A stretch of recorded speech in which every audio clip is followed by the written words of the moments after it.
বই বদলায়নি, স্কুল বদলায়নি, শিক্ষক বদলায়নি, তারপরেও পাশের হার আকাশ থেকে মাটিতে নেমে আসলো। বলছি 2025 সালের এসএসসি পরীক্ষার ফলাফলের কথা। গত 10 জুলাই এসএসসি পরীক্ষার ফলাফল প্রকাশিত হয়। সেখানে দেখা যায় এবছর পাশের হার মাত্র 68.45%। জিপিএ 5 পেয়েছে 1,39,032 জন শিক্ষার্থী, যেখানে পাশের হার গত বছরের তুলনায় 14% কমেছে। চলুন একটু পেছন থেকে বিশ্লেষণ করে দেখা যাক আসলে 2025 সালে পাশের হার এত তলানিতে ঠেকার কারণ মূলত কি। গত 1.5 যুগে শেখ হাসিনা সরকার শিক্ষা ব্যবস্থাকে পলিশ করে সুন্দর দেখানোর চেষ্টা করে গিয়েছে। প্রতিটি বোর্ডের ফলাফলেই পাশের হার 80% উপরে রাখার আপ্রাণ চেষ্টা করা হয়েছে, যার ফলে পাশের হারের সাথে সাথে জিপিএ 5 এর সংখ্যা বারংবার আকাশ ছুঁয়েছে। তবে এ বিষয়ে আমাদের শিক্ষাবিদরা বারংবার সতর্ক করে গিয়েছেন। অধ্যাপক সিরাজুল ইসলাম চৌধুরী বলেছিলেন, এই সরকার শিক্ষার গায়ে রং লাগিয়েছে, কিন্তু ভেতরটা তার একদমই ফাঁপা। তৎকালীন সময়টাতে শিক্ষা ব্যবস্থা সৃজনশীল হলেও বাস্তবতা ছিল তো আসলে মুখস্থ নির্ভর। গণিতের বিষয়টা ধরুন, আগে নিয়ম ছিল গণিত পরীক্ষায় প্রদত্ত প্রশ্নের উত্তর সমাধান পর্যন্ত যেতে হবে এবং উত্তর যদি সঠিক হয় তাহলে মার্কস পাবে, উত্তর ভুল হলে ওই শিক্ষার্থী মার্কস পাবে না। কিন্তু হাসিনা সরকার নিয়ম করে দিল, উত্তর যদি ভুলও হয় এবং যদি শিক্ষার্থী উত্তর পর্যন্ত যেতে নাও পারে, 1 লাইন 2 লাইন কিংবা 3 লাইন লিখে আসে, তাহলে তার জন্য তাকে মার্কস দিতে হবে। এই যে উত্তর পর্যন্ত না গেলেও মার্কস পাওয়া যায় কিংবা এই যে প্রচেষ্টার জন্য মার্ক পাওয়ার যে প্রবণতা, সেটা শিক্ষার্থীদেরকে পাঠ্য বই থেকে অনেকটাই দূরে রেখেছে। কারণ তারা বুঝে গিয়েছে যে অল্প কিছু লিখে আসলেও মার্কস পাওয়া যাবে এবং মোটামুটিভাবে পাশ করে বাড়িয়ে আসা যাবে। এই যে মোটামুটি পাশ করা এবং প্রচেষ্টার জন্য মার্কস পাওয়া, এটা আমাদের শিক্ষার্থীদেরকে বর্তমান বাংলাদেশের শিক্ষা ব্যবস্থাকে যে কি পরিমাণ ক্ষতি করেছে তার আয়না হলো এই 2025 সালের এসএসসি পরীক্ষার ফলাফল।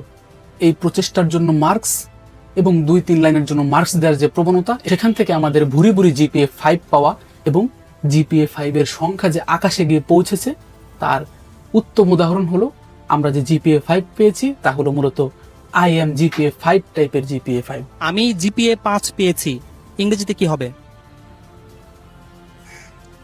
I am GPA 5. এবারের 2025 সালের এসএসসি পরীক্ষার ফলাফল শুধু ফলাফলের পতন নয়, বরং আমাদের দেশের শিক্ষা ব্যবস্থার মানের এক নগ্ন বহিঃপ্রকাশ। এই যে পতন, এই পতনের দায় কিন্তু একক নয়, এই পতনের দায় সামগ্রিকভাবে অনেকের, এই পতনের স্টেক হোল্ডার অনেক। কিন্তু এর মূল দায় নিতে হবে শিক্ষা ব্যবস্থা সংস্কারের নামে দেশের শিক্ষা খাত ধ্বংস করে দেওয়া তৎকালীন সরকার হাসিনা সরকারকে।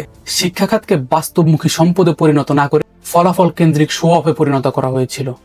ফলাফলের রং মাখিয়ে শিক্ষা ব্যবস্থার প্রকৃত চিত্রকে ঢেকে রাখা হয়েছিল। এছাড়াও আমাদের শিক্ষা প্রতিষ্ঠানগুলোতে শিক্ষক নিয়োগে দলীয়করণ, মোটা অঙ্কের ঘুষের লেনদেনের মাধ্যমে শিক্ষক নিয়োগ, শিক্ষানীতিতে দিশাহীনতা আর শিক্ষা বোর্ডগুলোতে চরম রাজনৈতিক হস্তক্ষেপ দেশের শিক্ষার গুণগত মানকে তলানিতে নিয়ে ঠেকিয়েছে। সরকারি হিসাব বলে লাখ লাখ শিক্ষার্থী পাশ করতে, কিন্তু বাস্তবে একাধিক রিপোর্ট বলছে হাই স্কুলে পড়ে অধিকাংশ শিক্ষার্থী 5ম শ্রেণীর অঙ্ক করতে পারে না কিংবা 5ম শ্রেণীর ইংরেজি ঠিকমতো উচ্চারণ করতে পারে না।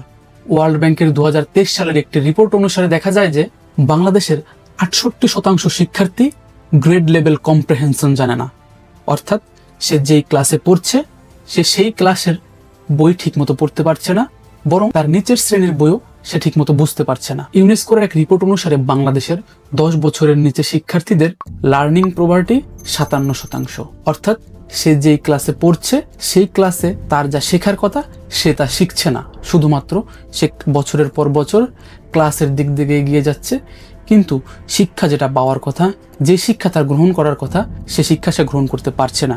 এটাকেই মূলত বলে লার্নিং প্রভার্টি, অর্থাৎ শিক্ষার দারিদ্রতা। এই রিপোর্টগুলো তৎকালীন সময় বিবেচনায় নেওয়া হতো না, বরং বিবেচনায় নেওয়া হতো ফলাফলকে। কে প্লাস পেল, কে জিপিএ 5 পেল, কে গোল্ডেন পেল, শুধুমাত্র এই হিসেব নিকেশ কষেই শিক্ষাকে একটা নির্দিষ্ট ফ্রেমের মধ্যে আটকে দেওয়া হয়েছিল, যার ফলে শুধু পাশের হার এবং জিপিএ 5 দিয়ে শিক্ষার সফলতা বিবেচনা করা হতো।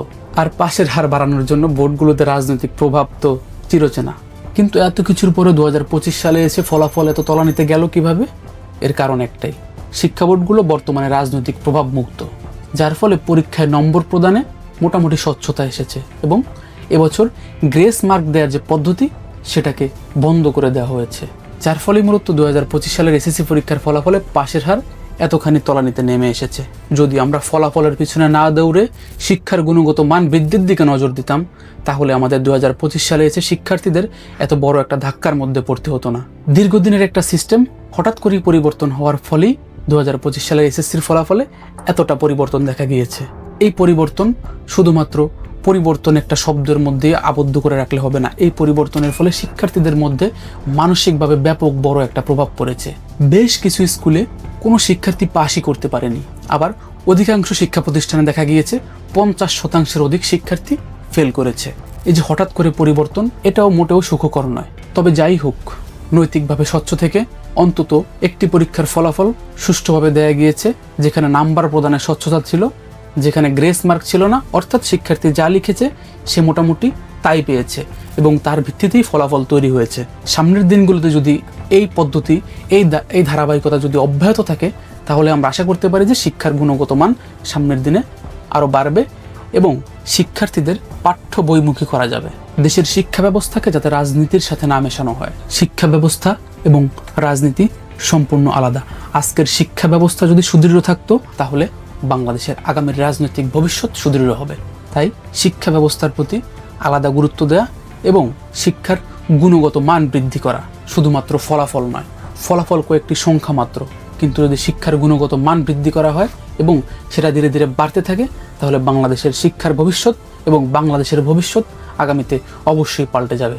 24-এর গণঅভ্যুত্থানের পরবর্তীতে বাংলাদেশের মানুষের যে আকাঙ্ক্ষিত স্বপ্ন, সেই আকাঙ্ক্ষিত স্বপ্নকে ধারণ করতে হলে এবং সেই আকাঙ্ক্ষিত স্বপ্নকে বাস্তবায়ন করতে হলে আমাদের অবশ্যই শিক্ষার গুণগত মানকে বাড়াতে হবে, শিক্ষার গুণগত মানকে নিশ্চিত করতে হবে এবং শিক্ষার যে গুণগত মানের যে কথাটা আমরা বলছি, সেটাকে শহর থেকে গ্রাম এবং গ্রাম থেকে মফস্বল সকল জায়গায় সমানভাবে ছড়িয়ে দিতে হবে, যাতে শিক্ষার গুণগত মানের সে আলো প্রত্যেকটা ঘরে ঘরে প্রত্যেকটা শিক্ষার্থীর কাছে পৌঁছে যায়।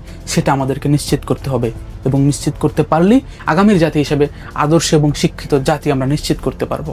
আজ এ পর্যন্তই। এতক্ষণ সঙ্গে থাকার জন্য ধন্যবাদ সবাইকে। আল্লাহ হাফেজ। আসসালামু আলাইকুম।